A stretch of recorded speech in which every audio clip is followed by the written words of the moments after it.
Selamat datang di channel ini.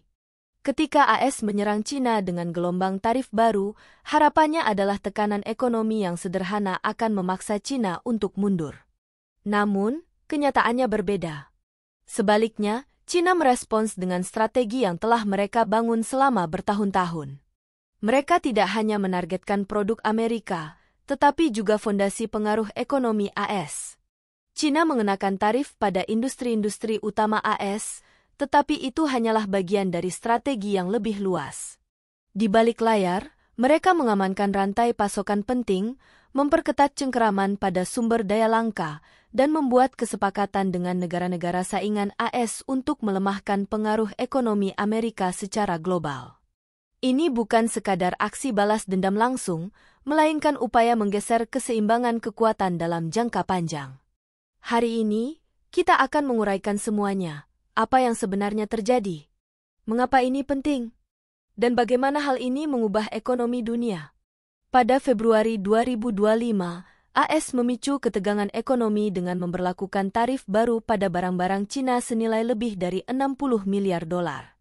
Ini bukan keputusan yang mendadak, melainkan bagian dari upaya pemerintahan Trump yang berkelanjutan untuk mengembalikan manufaktur Amerika. Tarif baru ini menargetkan sektor-sektor penting seperti komponen komputer, kendaraan listrik, serta bahan dan sumber daya dasar yang dibutuhkan untuk teknologi modern. Tujuannya adalah menekan Cina agar mengubah praktik perdagangannya, tetapi kenyataannya tidak demikian. Cina merespons dengan langkah yang jauh melampaui sekadar perdagangan.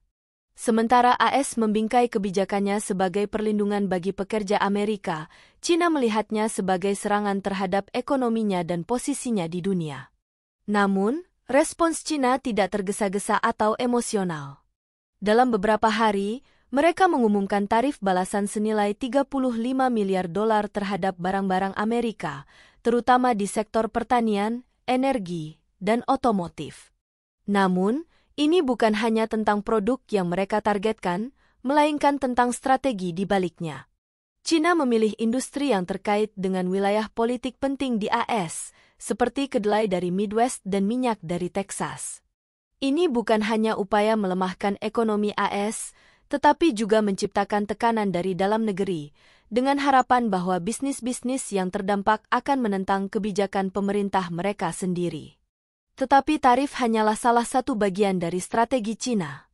Di luar itu, mereka mulai membuat kesepakatan dagang baru dengan negara-negara seperti Brasil, Rusia, dan bahkan Meksiko untuk mencari pemasok alternatif dan mengurangi ketergantungan mereka pada barang-barang Amerika.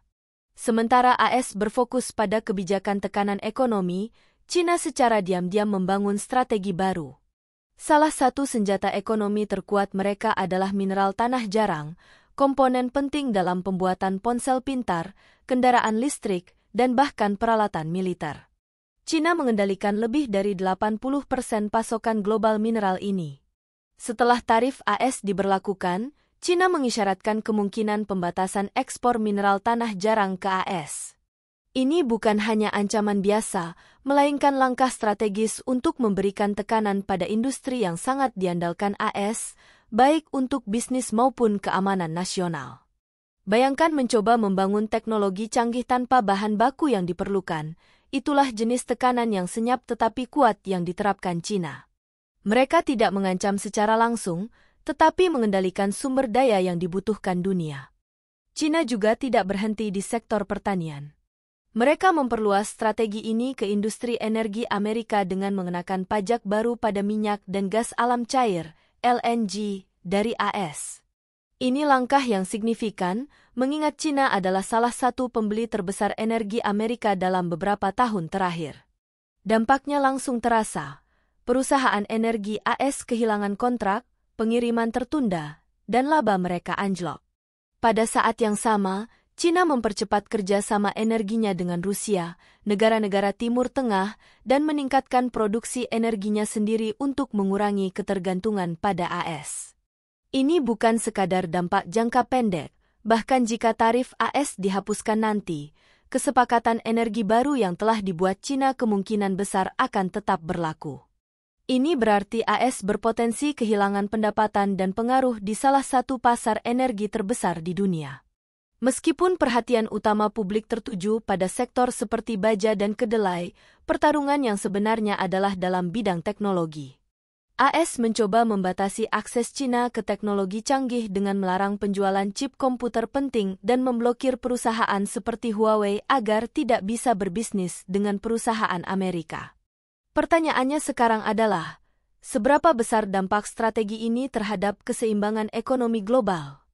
Apakah AS akan mampu mempertahankan dominasinya, atau justru Cina yang akan semakin mengukuhkan posisinya sebagai kekuatan ekonomi utama dunia? Cina merespons tekanan ekonomi dengan berinvestasi besar-besaran dalam teknologi mereka sendiri. Pemerintah menggelontorkan dana besar untuk mengembangkan industri chip komputer domestik, meningkatkan kecerdasan buatan, dan membangun jaringan 5G yang lebih cepat, semuanya bertujuan untuk mengurangi ketergantungan pada teknologi AS. Namun, yang mengejutkan adalah bahwa bukannya melemahkan Cina, tindakan AS justru mendorong mereka menjadi lebih kuat. Perusahaan teknologi Cina kini mampu menciptakan produk yang dapat bersaing, atau bahkan melampaui produk Amerika.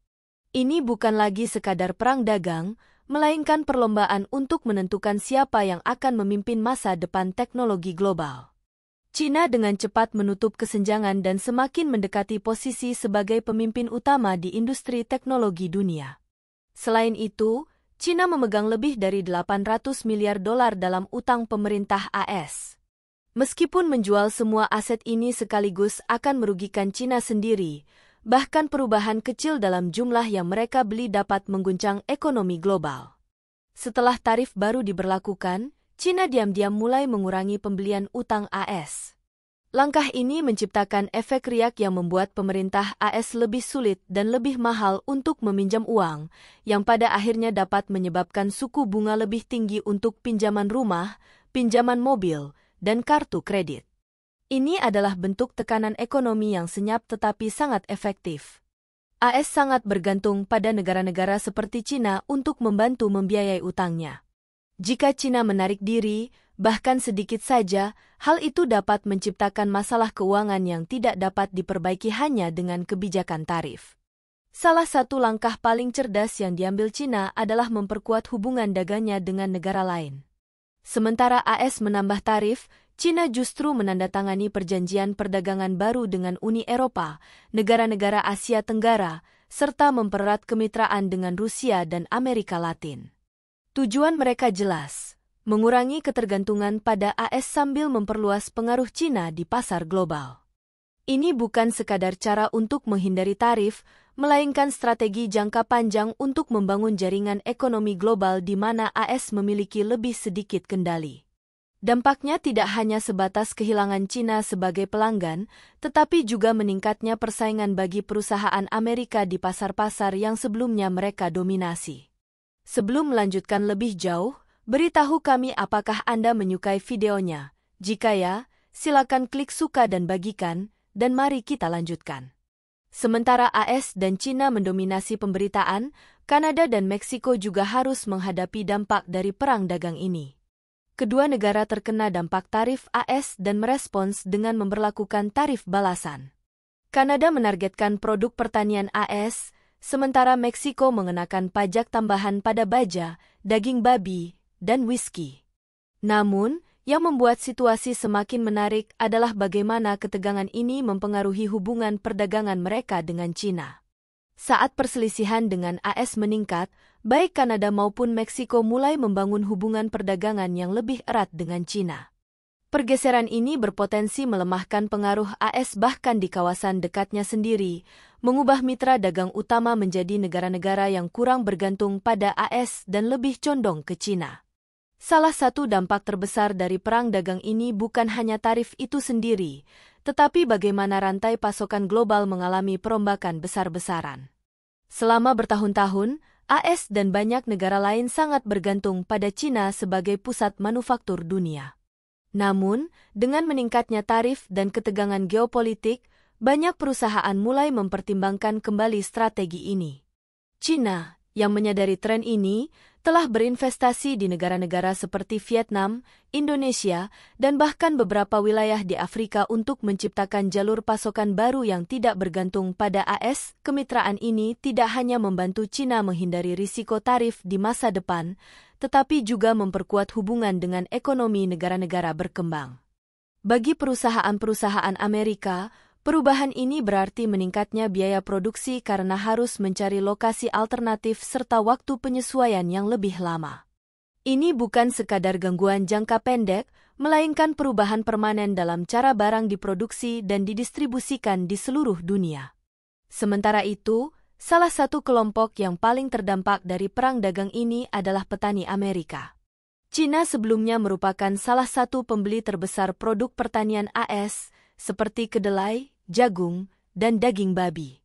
Namun, setelah diberlakukannya tarif, China memangkas pembeliannya secara drastis dan beralih ke pemasok alternatif seperti Brasil dan Argentina.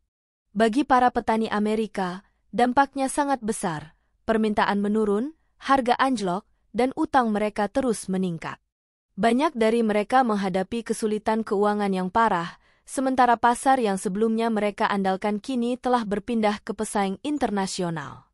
Dari persaingan teknologi hingga rantai pasokan global yang berubah, perang dagang ini telah melampaui sekadar tarif dan perjanjian dagang. Ini adalah pergeseran besar dalam keseimbangan ekonomi dunia yang dapat membentuk ulang hubungan geopolitik selama bertahun-tahun ke depan. Beberapa petani menerima dana talangan dari pemerintah untuk menutupi kerugian mereka, tetapi itu hanya solusi sementara. Masalah sebenarnya bersifat jangka panjang. Setelah China menemukan pemasok baru, mereka mungkin tidak akan kembali ke pertanian Amerika, bahkan jika tarif dicabut di kemudian hari. Ini bukan hanya masalah ekonomi, tetapi juga masalah politik.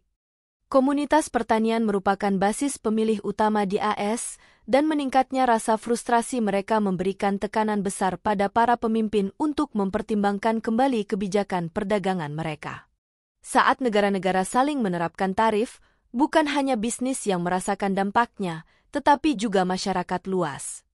Harga barang-barang kebutuhan sehari-hari melonjak akibat perang dagang, dari elektronik dan pakaian hingga makanan dan peralatan rumah tangga.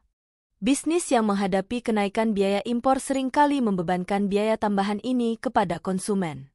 Misalnya, ponsel pintar yang komponennya bergantung pada suku cadang buatan Cina kini menjadi lebih mahal. Harga bahan makanan pun naik karena tarif pada produk pertanian impor. Ini adalah bentuk pajak tersembunyi yang muncul di kasir tanpa banyak disadari orang, meskipun secara langsung terkait dengan ketegangan perdagangan global. Pasar keuangan juga tidak kebal terhadap ketidakpastian yang ditimbulkan oleh perang dagang AS-China. Setiap kali tarif baru diumumkan atau negosiasi perdagangan mengalami kegagalan, pasar saham cenderung bergejolak, bahkan mengalami penurunan besar. Investor tidak hanya khawatir tentang dampak langsung tarif, tetapi juga tentang pertumbuhan ekonomi jangka panjang, keuntungan perusahaan, dan stabilitas rantai pasokan global. Perusahaan-perusahaan besar yang bergantung pada perdagangan internasional, seperti raksasa teknologi dan produsen mobil, sering mengalami fluktuasi harga saham yang liar akibat berita perdagangan terbaru. Volatilitas ini tidak hanya memengaruhi Wall Street, tetapi juga berdampak pada rekening pensiun, dana investasi, dan tabungan jutaan orang.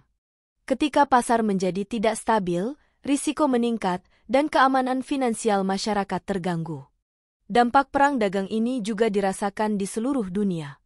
Negara-negara yang bergantung pada perdagangan dengan AS dan China menghadapi tekanan besar.